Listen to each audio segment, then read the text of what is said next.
the other differences about being an ODST is that I can't move as fast as the Master Chief could, and I can't jump as high as he could.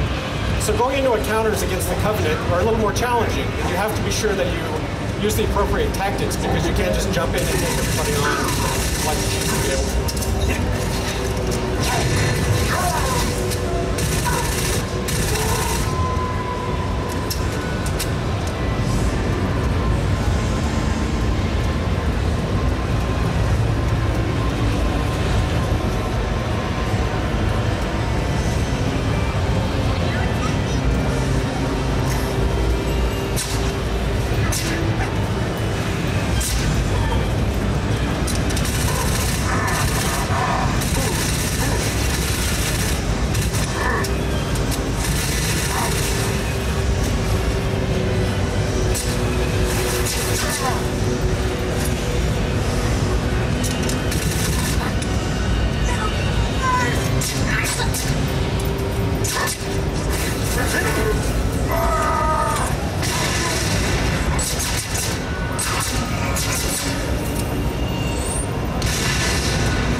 So I was like I was saying, you're in New Mombasa and it's at night, and you're all alone. And you're basically trying to solve the mystery of what happened to the rest of your squad after your drop went wrong. For victory!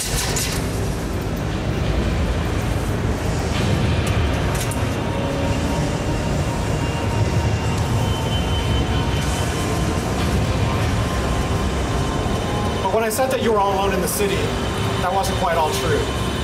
There's actually a citywide artificial intelligence known as the Superintendent. And he's actually been watching you the whole time through security cameras.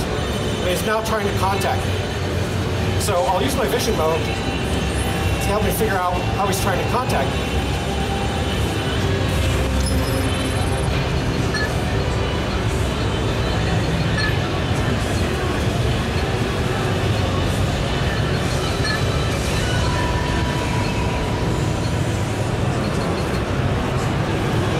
So the Superintendent has just given me access to a citywide map, which will be extremely useful. So I bring up my visor mode, and this is the data part of it, and I can now get an overhead map of New Mombasa. And what you'll see here are areas of interest that the Superintendent is pointing out to me, which will help me find out what happened to the rest of my squad mate. So you see, if I zoom back a little bit, New Mombasa is a pretty big city. In fact, it's probably the biggest environment that we've ever built for a Halo game. So I can spend as long as I want, hours and hours, looking through the city, fighting squads of Covenant, and finding interesting ways that the Superintendent would be communicating with me. So one of the places that he's telling me I ought to take a look at is the Oni Alpha site. So here I have it centered, and he's sort of giving me an area where I should go investigate. So some other tools that I have to use to help me navigate through New Mombasa is a waypoint system. So I can zoom in, I can set a waypoint down. And this is super useful for if you happen to be playing cooperatively. So you can still play just like in Halo 3. You can still play 4 players cooperatively. This way each of you can set waypoints to meet up or areas of interest that you wanted to check out together. So I'm just going to set one here, and then we'll come back out of here. And then you can see up in my compass now, I've got a blue diamond that's telling me sort of how far in which direction I need to go in order to get to the area of interest that the Superintendent was pointing out, and then also a green set of triangles that will direct me towards the waypoint that I placed myself.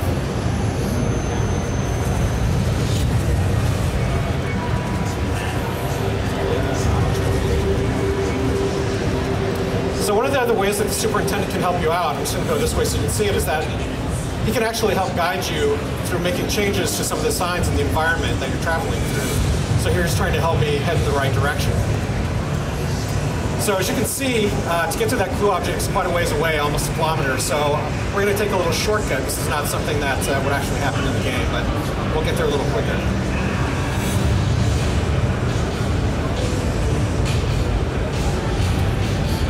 So here I am now just outside of the Oni Alpha site.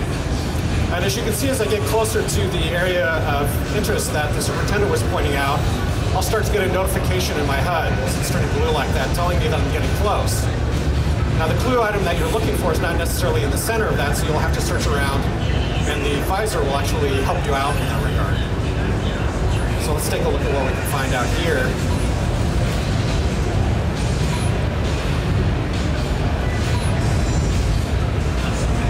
Got it right here.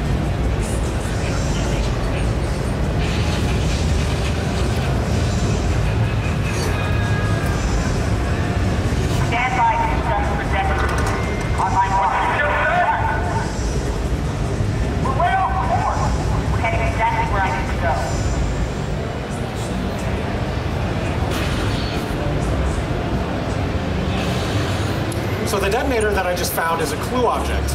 And what's happening now is I'm actually going to start playing as a different character that was in my ODST squad, Dutch. He was the guy with the red hair who was being really friendly towards you and handing you your SMG at the beginning of the game. So now we're actually going to a different time, 4 hours earlier than we were just at, to find out what happened with Dutch. Hurry up. Look, you want to do this? Be my guest. But this ain't a job you want to rush. That do it? Signal's good. Army of the detonators and pull back to me. Come on, tough guy. We gotta blow this bridge.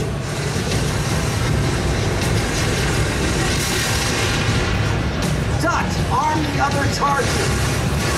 What about those rays? Forget about them. We got explosives to set. Follow me. Arm the charges. So as you can see, I'm now in the middle of a bridge, and it's a pretty heavy Covenant encounter.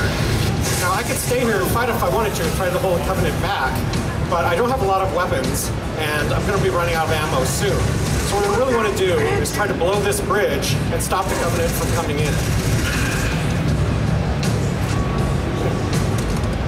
I got this one. You do the rest. Look out!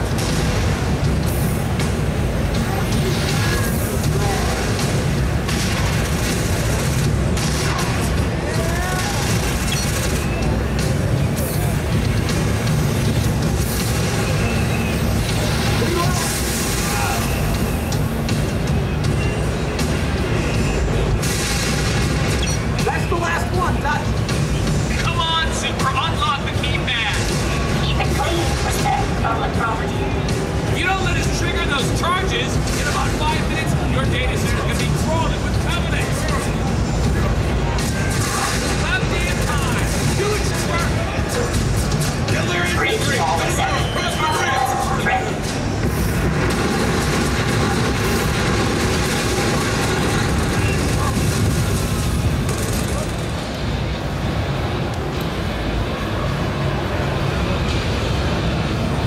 So this is the way that Halo 3 ODST works. Basically, you're playing alone at night in New Mombasa, trying to find clues as to what happened to your squad mate. And as you find those clues, you're going back to a different time. You're playing as those characters, more high-action missions during the day. So I'm going to quit out of this now and head back to the main menu.